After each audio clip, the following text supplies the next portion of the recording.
Монгол ардын үлгэр зусаг хонь.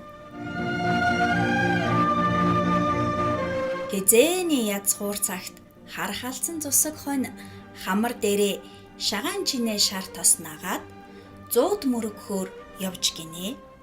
Ховор явж 2 хоногийн замыг нэг өдөр явж, гуур явж 3 хоногийн замыг нэг өдөр явж, буйны замд мөлхөж, мацаж, аяны замд алжааж ядарч явтал өглөн хөгчөн өрөвсхийн залиг хар ирлээ.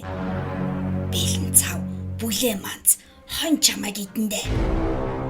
Мэ 100 мөрөгхөөр явж байна. Дараа намайг иднүү чонгой. Өргөл чинь хамаагүй. Өлсгийг дарвал барав.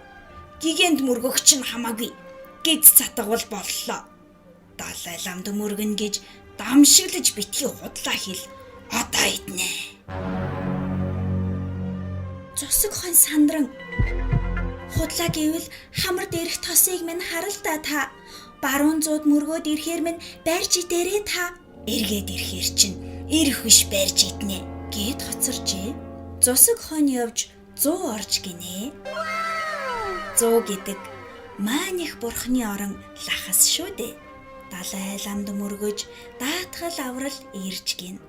Буян мөрөглөө хийгээд буцаж явахдаа өлөн чононд идэгдэн гэж өөрийн ирэхгүй гуйнэж уйлж хайлж явтал бутны туулай тааралдаж булт учрыг лавлаад арга ухаан үүсгэж аминд нь орё гэжээ.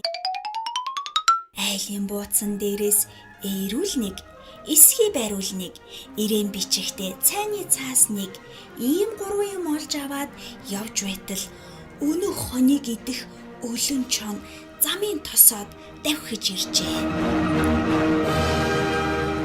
Тэгтэл туулай хонинд олбогоо дэвс. Хонь бариулаад дэвсжээ. Хоньгой туга босго. Хонь эрүүлээ хатгажээ. Туулай бичгийг аваад олбог дээр оцайн сууж өндөр дуугаар аялуулан уншсан нь. Далай гүрний эзэн ханаас далай ламын гигэнд даншиг мандал өргөн гэж 72 чоны арис дав дэрүү авчрахыг дахин шавдан зарлав.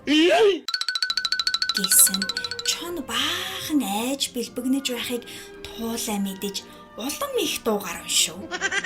Эзний зарилгийг эргүүлж болохгүй. Хааны зарилгийг харшилж болохгүй. Далай дусал нэмэр, даншигт хадаг нэмэр. Нэгийг өртсөн ч нэдэр бай. Хоёрыг өртсөн ч хороож бай. Хоньгой бос чоныг бай. Гэж бархиртэл өлөн чоны ус ар зайж, үеийн чичирч, сүрэн буурч, сүнсэн зайлаад шуртхийн цухтаажээ. Туулай халзан хоньны хамрын тосыг зааж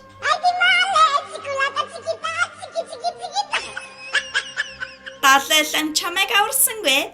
Дэрсний туулай аварлаа. За хонь минь холынхаа замаар туулай би талынхаа жимээр гээд яваад өгч гинэ.